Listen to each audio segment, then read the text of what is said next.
Hello everyone, welcome back to my channel. और मैं हूँ निधि और ये वीडियो जो है ना कल के कंटिन्यूएशन में ही है। तो ये मैंने जो क्लीनिंग की थी कल अपने शेल्फ़ की, तो उसी का थोड़ा सा क्लिप है। मैंने सोचा वीडियो स्टार्ट करने के लिए एकदम सही रहेगा, बिकॉज़ इस व्लॉग की स्टार्टिंग मैंने की नहीं थी। और ये जो मेरे कल मैंने व्लॉग में आपको बताया था कि मैंने थोड़ी शॉपिंग की थी अपने लिए और आरव के लिए, ये फुटवेयर की।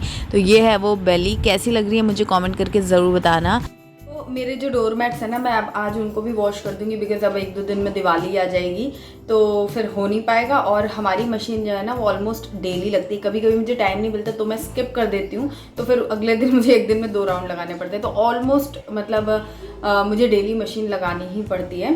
तो डेली जब मशीन धुल रही है तो गंदी भी हो रही होगी, तो अब टाइम आ चुका है कि मैं उसको वापस से क्लीन करूँ, जो मशीन की क्लीनिंग है वो करूँ।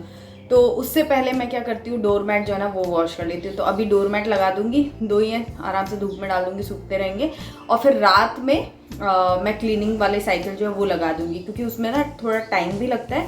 तो वो रात भर में अच्छे से हो जाएंगे, ताकि सुबह फिर मशीन जो है वो रेडी रहे नेक्स्ट डे की क्लीनिंग के लिए क्योंकि फिर इकट्ठा होगा तो दिवाली वाले दिन सारे कपड़े इकट्ठे होंगे तो वो फिर चलेगा नहीं ना। तो इसीलिए ये मेरा प्लानिंग 2-3 दिन से सोच रही थी कि आज लगा दूंगी, बट आज फाइनली मैं जा रही हूँ। डोर मैट्स जो है उनको धो लूँगी और उसके बाद फिर मशीन धो जाएंगी, क्योंकि डोर मैट्स थोड़े से मतलब मुझे लगता है कि उसके धोने के बाद मैं कपड़े ना धोऊँ, पहले मशीन धोऊँ फिर वो करूँ। तो चलो जा रही हूँ, मैं करके आती हूँ। ये डोर मैट्स मैंने चेंज कर दिए, नए हैं, और इन दोनों को मैं वॉश करूँगी। A few moments later. तो मैं आज बनाऊंगी यश का 5th मंथ का बर्थडे, तो उसके लिए मैं बनाने वाली हूँ केक नहीं बनाऊंगी, मतलब चोको लावा केक बनाऊंगी। और ये डॉक्टर ओटकर का रेडी मिक्स आता है, इससे बहुत अच्छा बन जाता है, तो मैं इसी से बनाऊंगी। और इसके अंदर क्या क्या आता है मैं वो भी आपको दिखा देती हूँ, अनबॉक्सिंग कर देती हूँ। तो ये है, इसको मैंने ओपन कर लिया है, अब आपको दिखाती हूँ इसके अंदर क्या क्या आता है।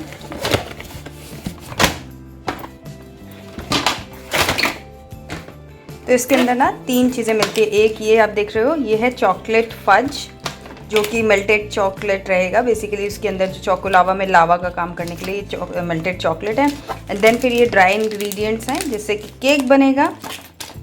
और उसके साथ में ना इसमें अच्छी चीज़ ये है कि इसके साथ में इस तरीके के एल्यूमिनियम फॉइल वाले जो कप आते हैं ना, ये चोको लावा कप बोल सकते हैं, ये भी फ्री मिलते हैं। कितने मिलते हैं? 5 मिलते हैं, आई थिंक 2 4 7 मिलते हैं, सॉरी 7 कप्स इसके अंदर मिलते हैं आपको। तो आप आराम से इसमें बना करके बच्चों को दे सकते हो, अच्छा लगता है। तो अभी मैं बनाऊंगी और बना करके इसका रिजल्ट भी आप लोगों के साथ में शेयर करूंगी। तो बनाने के लिए इंग्रेडिएंट जो चाहिए वो आपको सिर्फ 75 ग्राम ऑफ बटर चाहिए, 140 ml वाटर चाहिए। जो भी इसमें क्वांटिटी बताइए एक्यूरेट वैसे ही आप लीजिएगा। और 200 डिग्री सेल्सियस पे इसको बेक कर लेना है। अगर आपके पास कन्वेक्शन मतलब माइक्रोवेव है तो उसमें कन्वेक्शन मोड यूज़ कीजिए, और अगर OTG है तो ओवन यूज़ कीजिए। और इसका प्राइस है 225 रुपीज़, और उसके अंदर आपको 7 चोको लावा केक मिल जाते हैं। तो ठीक है, प्राइस वाइज मुझे तो सही लगता है। 6 मिलते हैं इसमें, 6 कप्स हैं। पता नहीं मैं काउंट गलत क्यों कर रही हूँ। 7 कप्स मिले हैं वैसे तो, ये देखो। तो ना इसमें 7 कप्स मिले हैं, ये देखो 2 ये हैं, ठीक है, और इधर 3 और 2 ये, तो टोटल 7 कप मिले हैं। बट इसके अंदर लिखा 6 बेकिंग कप्स हैं, तो मेरे ख्याल से एक एक्स्ट्रा दे दिया है, पता नहीं तो चलो अब इसको बनाऊंगी या फिर आपको फाइनल रिजल्ट भी शेयर करूँ। तो चलिए केक बना लेते हैं, चोको लावा केक। उसके लिए मैंने मेल्टेड बटर ले लिया 75 ग्राम्स, अंदाजे से ही ले लिया। उसको अच्छे से माइक्रोवेव में ही मैंने मेल्ट कर लिया है। और एक तरफ मैंने माइक्रोवेव जो है ना वो प्री हीट पे लगा दिया। जब तक प्री हीट होगा तब तक मैं ये सारी चीज़ें मिक्स कर लूँगी। तो बहुत ही ईजीली ये बन जाता है और बहुत ही अच्छा इसका रिज़ल्ट आता है, कोई इसमें गलती नहीं होती है, बहुत अच्छा बनता है ये। और मैं इसे करीब मतलब 2015 या 14 से ही मैं इसको यूज़ कर रही हूँ, इस प्रोडक्ट को, मतलब बनाते आ रही हूँ। तो एकदम बढ़िया गया है, हमेशा परफेक्ट ही बन के आता है। तो आप भी इसको ट्राई कर सकते हो, इजीली क्विकली बन जाता है और प्राइस भी ठीक ही लगता है मुझे। तो ये यहाँ पर जब तक बन रहा है तब तक मैं आप लोगों के कुछ क्वेश्चंस के आंसर दे देती हूँ। तो मेरे चैनल पे 2 चीज़ें बहुत ज़्यादा आप लोग कमेंट करते हो जो मुझे अच्छी भी लगती हैं, बट उनका आंसर भी देना मुझे लगता है कि ज़रूरी है। एक तो बहुत सारे लोग मुझे बोलते हैं कि मैं 2 बच्चों के साथ इतना सब कुछ मैनेज कैसे कर लेती हूँ, और अच्छा लगता है उनको देख करके। तो बस मेरे हिसाब से आप लोग जो कमेंट्स करते हैं वो आप लोग भी सब चीज़ें मैनेज करते ही हैं। और आप मतलब आपको बस ये है कि मैं आपको वो चीज़ बोल नहीं पाती, इसीलिए आज मैंने सोचा कि मैं आप लोगों को भी वो चीज़ बताऊं कि आप लोग भी चीज़ें मैनेज करते हैं। इतने अच्छे अच्छे कमेंट्स रहते हैं और आप लोग बताते हैं कि हाँ बहुत मुश्किल है, बहुत मुश्किल है। इट मीन्स कि आप भी ट्राई कर रहे हो, इसीलिए आपको पता है कि मुश्किल है।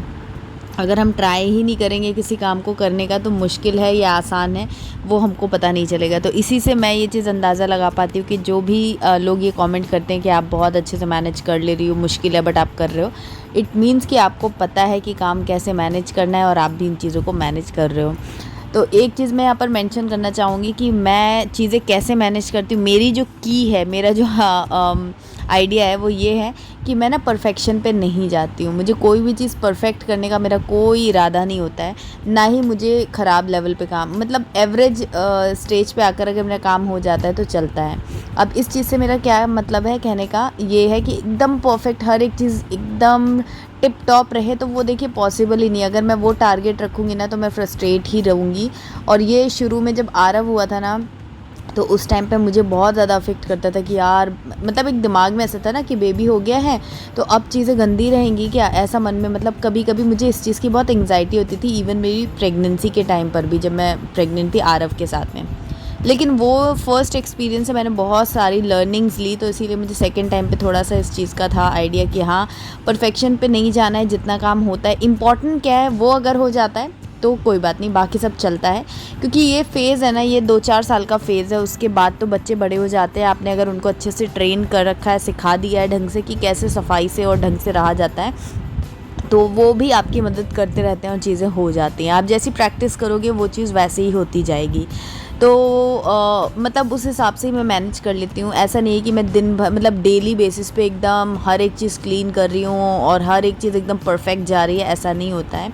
जितना हो पाता है उतना करती हूँ। कई बार 2-2 3-3 दिन कपड़े पड़े रहते हैं, नहीं फ़ोल्ड कर पाती हूँ। और कभी कभी ऐसा होता है कि मैं डेली फ़ोल्ड करके एकदम चमका देती हूँ घर, तो इट्स ओके, चलता है। और अच्छी बात यह है कि मेरे हस्बैंड जो है वो बहुत सपोर्टिव है।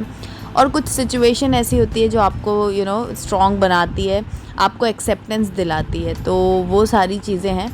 मैं बस आपको यही बोलूँगी कि परफेक्शन पे ना जाएं और जितना हो पाए उतना करें, खुश रहें, कॉन्फिडेंट रहें, लोगों की बातों में ना आएँ। लोगों की बातें सुनकर हम सबसे ज़्यादा अफेक्ट होते हैं कि लोग हमें जजमेंट देते हैं। देखिए, जजमेंट देना ना उनका काम है, क्योंकि उनके पास उस चीज़ का टाइम है, बट फ़िलहाल आपके पास इस चीज़ का टाइम नहीं है कि आप उनके जजमेंट के हिसाब से काम करते रहो। और ये चीज़ आप जितनी जल्दी समझ जाएंगे ना उतना ज़्यादा आसान हो जाएगा। मैंने बहुत लेट समझा ये चीज़, लेकिन अब मैं समझ चुकी हूँ तो मुझे काफ़ी आसान लगता है। तो वही मैं आप लोगों को भी सजेस्ट करूँगी कि लोग क्या कह रहे हैं एक कान से सुनो, दूसरे कान से निकालो, क्योंकि उनके कहने से हमारा कैपेसिटी या हमारे काम करने की एफिशिएंसी बढ़ नहीं जाएगी। हम बस स्ट्रेस होके जो हमारी जितनी एफिशिएंसी है ना हम वो उससे कम काम करेंगे। तो इसलिए उनकी बातों का लोड ना लेकर के जितना हो पाए आप अपने काम पे ध्यान दें और अपना काम जितनी भी परफेक्शन से आप कर सकते हो। कोई कहीं कोई स्टैंडर्ड नहीं है, जितना आपको समझ में आए, जितना आपसे हो पाए उतना आप करिए और एंजॉय करिए।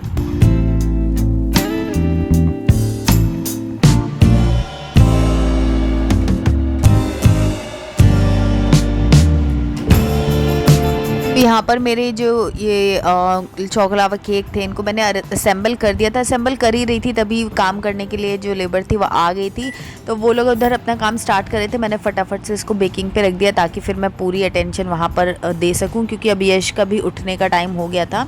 और साथ में मैंने जो मशीन लगाई थी तो वो भी अपना लोड पूरा कर चुकी थी, तो इन दोनों को भी मैंने सोचा कि चलो धूप में डाल देते हैं।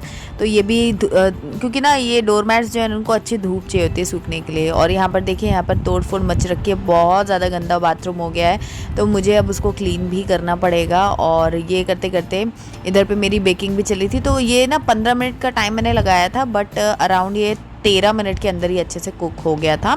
तो बीच में एक बार देख लेना पड़ता है। और ये देखिए पूरे फूल करके तैयार हो गए और 7 बन गए थे। ये चॉकलावा केक जो है ना 7 ही बने थे, उसमें 6 ज़रूरी दिया था लेकिन 7 में हो गया था।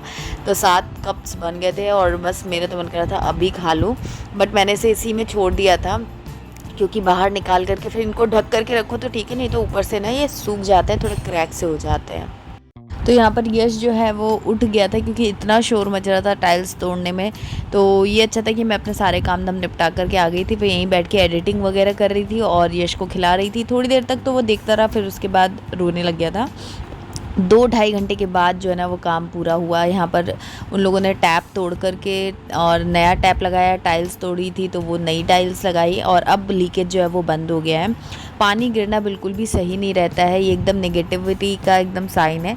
तो वो अब सॉल्व हो गया। मेरे को बिल्कुल पसंद नहीं आ रहा था कि दिवाली पे पानी लीक करे, वो अच्छा नहीं लग रहा था। तो मैंने बस बहुत मेहनत करके और काम करवा लिया है। और ये देखिए बहुत ज़्यादा गंदा हो गया था, डोर मैट्स भी इवन गंदे हो गए थे। मुझे ऐसा लग रहा था मैंने अभी क्यों चेंज किए, मुझे बाद में ही चेंज करने चाहिए थे। बट उस टाइम पे मुझे ना ध्यान ही नहीं रहा कि वो तोड़ेंगे तो गंदा हो जाएगा। 2 hours later. तो अब केक वगैरह सब बन चुका था, हम लोगों ने चाय वगैरह भी पी ली थी। फिर उसके बाद मैंने यश को यहाँ पे तैयार कर दिया। थोड़ा सा फ़ोटोशूट करने की कोशिश की बट बहुत ज़्यादा मैं नहीं कर पाई। और आज यश ने डिसाइड कर लिया था कि वो फ़ोटोज़ देगा ही नहीं, तो बहुत ही मुश्किल से उसकी 1-2 फ़ोटोज़ आई। अदरवाइज़ वो आज पता नहीं उसे क्या हो गया था, ना वो फ़ोटोज़ क्लिक करवा रहा था ना ही वीडियोज़ बनवा रहा था। रो नहीं रहा था, हंस रहा था, बट वीडियोज़ नहीं बनवा रहा था। तो जितना उसने सपोर्ट किया बस मैंने उतना ही कर लिया। अच्छा, कई लोग मुझे पूछ रहे थे कि मैं फ़ोटोशूट क्यों नहीं कर रही हूँ और कैसे करना है ये वो। तो मैं आपको सच बात बताऊँ तो मैं करना तो चाहती थी कि मैं यश का फ़ोटोशूट हर महीने वाला करूँ, बट मेरी जो भी पर्सनल लाइफ में सिचुएशंस चल रही हैं, हर एक चीज़ तो मैं यहाँ पर आपको समझा नहीं सकती हूँ। जो लोग मुझे रेगुलर फॉलो करते हैं उनको सब पता है मेरी स्थिति इस वक्त क्या है। तो उसमें मैं इतना मेहनत और इतनी टाइम जो है ना वो मैनेज नहीं कर पाती हूँ कि मैं फ़ोटोशूट वगैरह उसका कर पाऊँ अच्छे से। ऐसे मैं फ़ोटोज़ वगैरह क्लिक करती रहती हूँ। तो मेरे पास ऐसे हर महीने का है। मैंने सोचा है कि कुछ एडिटिंग से ही मैं उसका करूँगी, जब कर लूँगी तो फिर आप लोगों को दिखाऊँगी। बट प्रॉपर सेटअप करके मैं उसका फ़ोटोशूट कर पाऊँ, वो मेरी अभी जो सिचुएशन है ना वो अलाउ नहीं करती है। सच बात ये है, मेरे पास बहुत सारा काम होता है और बहुत सारा जो इम्पॉर्टेंट है ना कि मतलब बच्चों की टेक केयर हो जाए, मेरा चैनल का काम हो जाए, मेरा घर का जो बेसिक काम है वो हो जाए, बस उस पे ही मेरा फोकस रहता है। तो ये सब चीज़ें वही मैं आपको बोल रही हूँ ना कि सब कर रहे हैं इसलिए हमें करना ज़रूरी है, ऐसा नहीं है। हमारी लाइफ की क्या सिचुएशंस है हमें उसके हिसाब से डील करना होता है।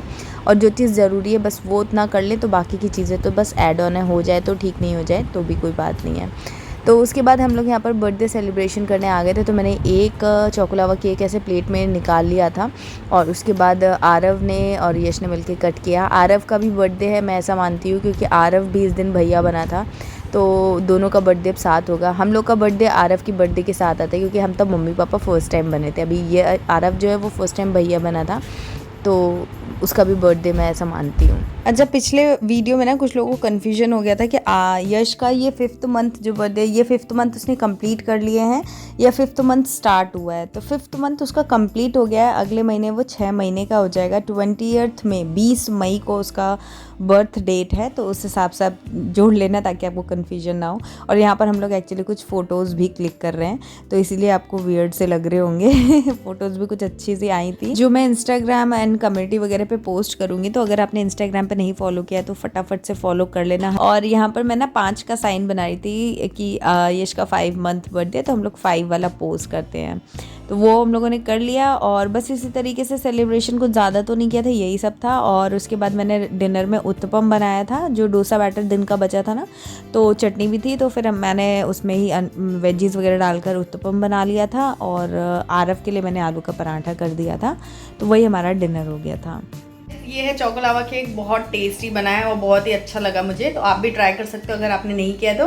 और बस ये ब्लॉग मैं यहीं पर एंड करती हूँ। आई होप आपने एंजॉय किया होगा। अगर पसंद आया तो प्लीज़ लाइक ज़रूर कीजिएगा और कमेंट करके मुझे ज़रूर शेयर कीजिएगा कि ब्लॉग कैसा लगा, और चैनल को भी सब्सक्राइब करना। मिलती हूँ नेक्स्ट वीडियो में, तब तक के लिए बाय एंड टेक केयर।